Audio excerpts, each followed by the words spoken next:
Good morning, my brothers and sisters. Welcome to episode 64 of Be With Me. We've been walking through the New Testament. Thank you for joining us. We're in 1 Corinthians. We're in chapter 14. We're in a section that's going to be titled Orderly Worship. And I want you to listen today because my title is Gathering with Limits. Listen to all the limits that are going to be spoken. We're in a section where he's going to talk about order, and there's a reason for it. That is, we desire decency and ordering with the gathering of believers. Just yesterday, we talked about what some of the results of that were supposed to be. That is, when outsiders showed up and they came in, they would be convicted, they would be called to account, the secrets of their heart would be unconcealed or revealed. They would crumble bodily, they would fall on their face. In other words, their body would respond as their spirits would mirror their spirits, and they would begin to acclaim and worship and confess and hopefully join the community. So similarly here today, he's going to talk about the order of Christian worship when the body is gathered. So listen here. This is 1 Corinthians chapter 14, verse 26. What then, brothers, when you come together, each one has a hymn, a lesson, a revelation, a tongue, or an interpretation. Let all things be done for building up. So the big purpose there. 27. If any speak in a tongue, let there be only, note the limits here, 2 or 3, each in turn, and let someone interpret.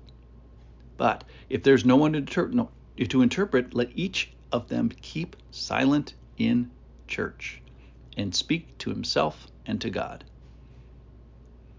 Verse 29. Let 2 or 3 prophets speak, and let the others weigh what is said. If a revelation is made to another sitting there, let the first be silent. For you can all prophesy one by one, so that all may learn and be encouraged. And the spirits of the prophets are subject to the prophets. For God is not a God of confusion, but of peace. God is not a God of confusion, but of peace. Then he's going to go on to talk about women in the church, and he's going to talk about that this is a command. We'll branch into those things tomorrow. So I was very intrigued by all the limits that are placed here. First of all, worship, it begins with the end in mind, that order and worship and witness and knowledge happen during this. And I appreciate that the people here are prepared. That first limit here is the limit of preparation. It says some people come with a hymn, some people come with a lesson, some people come with a tongue, some with an interpretation. So there's preparation and there's planning, which I think is an excellent way to start the gathering of believers together. The second thing is that they're ordered by purpose. That is, there is an end, begin with the end in mind. They want to get to orderliness. Why? So that the common good can be established, so that understanding can be established, so that there's encouragement that happens. So they're shooting for something here, and so they're limiting a bunch of different things to get to that goal.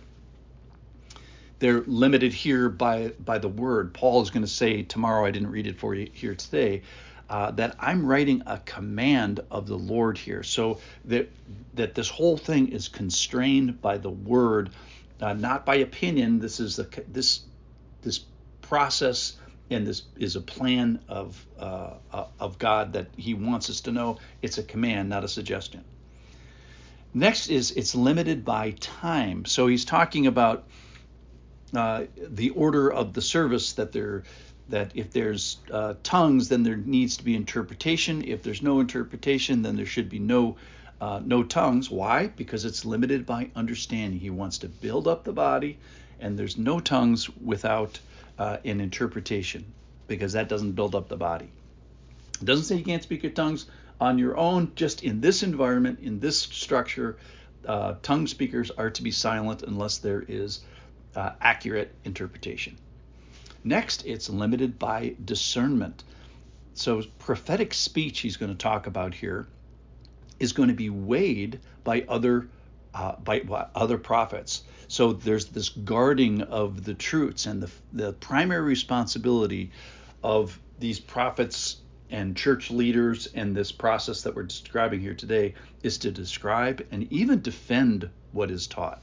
So remember, prophets, in my definition, this is my definition, prophecy is the spontaneous teaching that comes to a prepared mind that results in accurate encouragement and building up of the body. It is done by recognized, vetted, and called church leaders, and it joins the human faculty of the mind, which includes thinking and study and preparation, and adds into this prepared environment spontaneous ideas, discernment, thoughts, illustrations, and disclosure. And overall, it's consistent with the canon of Scripture. So that's a big definition, but that's an important one. And in the context of this, and in this context of prophecy, what prophecy is, in the context of what the church is and the church is gathered, in this, it probably includes elders and leaders and overseers, the people that occupy that one particular office, the shepherds, the pastors, and the teachers.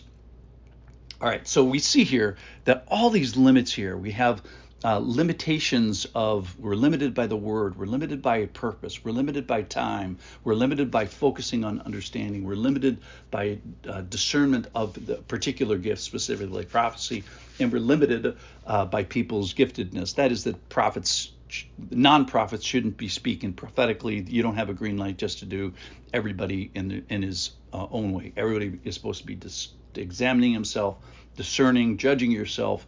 Just like when you came to the Lord's table, I think when we come to worship, we're supposed to ask, what is my place here? Let it be limited by Scripture, let it be limited by order, and let it be limited by giftedness. So my conclusion today is the gathering together has many, many limits. Tomorrow we'll talk about the limits of the word of the Lord and the limits about women who speak. Thanks for listening. I'll see you tomorrow.